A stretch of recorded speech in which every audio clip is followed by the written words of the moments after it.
እንዲያጠነክርህ ከፈለክ ወደ አላህ ስትጓዝ ንያ ጽድት ያለ መሆን አለበት።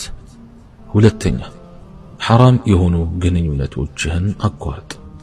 ለአላህ ብለው አንድን ነገር የተወሰው ደግሞ አላህ ስብሓንሁ ወተዓላ የተሻለ ነገር ይተካለታል።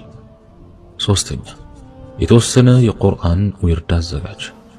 ዊርድ ማለት ምንም ቢሆን ያለማቋረጥ በየቀኑ የምትከራው የተወሰነ የቁርአን መጠን ማለት ነው። ስትጀምር ብዙ ባታበዛው ጥሩ ነው። በቀን አንድ ገጽ በቂ ነው። ረሱል ዓለይሂ ሰላቱ ወሰላም ወደ አላህ ተወዳጁ ሥራ ማለት ትንሽም ብትሆን ዘውታሪ የሆነችው ነች ይላሉ ሰለዋቱ ረቢ ወሰላሙሁ ዓለይህ። አራተኛ ዘፈንና ፊልሞችን መተው። ጀነትን እንደምንፈልግ ተስማምተናል አይደል? አምስተኛ ሱና ሰላቶችና ጾሞችን መጀመር። በጀነት ቤት የሚያስገነቡትን 12ቱን ሱናዎች መስገድ ማለትም ከፈጅር በፊት 2 ረክዓ፣ ከዙሁር በፊት 4 ረክዓ፣ ከዙሁር በኋላ 2 ረክዓ፣ ከመግሪብ በኋላ 2 ረክዓ፣ ከዒሻእ በኋላም 2 ረክዓ፣ ዊትርም 1 ረክዓም ቢሆን እንዳንረሳ። ከዛም ሰኞና ሐሙስ እና ከየወሩ 3 ቀን መጾም። ስድስተኛ ምላስን መጠበቅ። ምላስን ከሐሜት፣ ከውሸት፣ ከስድብና ወዘተ መጠበቅ። መልካም ሥራህን ሁላ ለሰዎች አታከፋፍል። ሰባተኛ የጌታህን ውዴታ እምትፈልግ ከሆነ የዲን ዕውቀትን መማርን አደራ።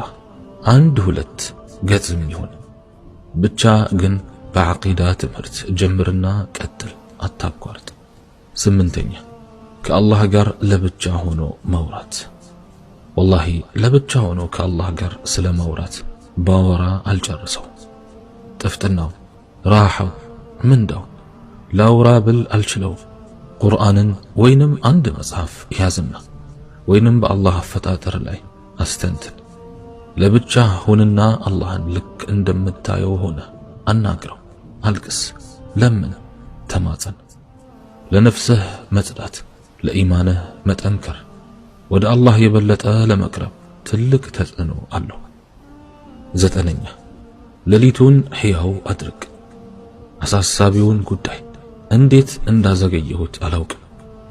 ለይል መስገድ ማለት እኮ የደጋግ ሰዎች መፈክር፣ የመልካም ሰዎች መገለጫ፣ የአላህ ባሮች ሚስጥር ነች። ጥፍጥናዋን ልገልጽልህ አልችልም። ራስህ እንድትቀምሰው ነው የምፈልገው። አስረኛ ሰደቃ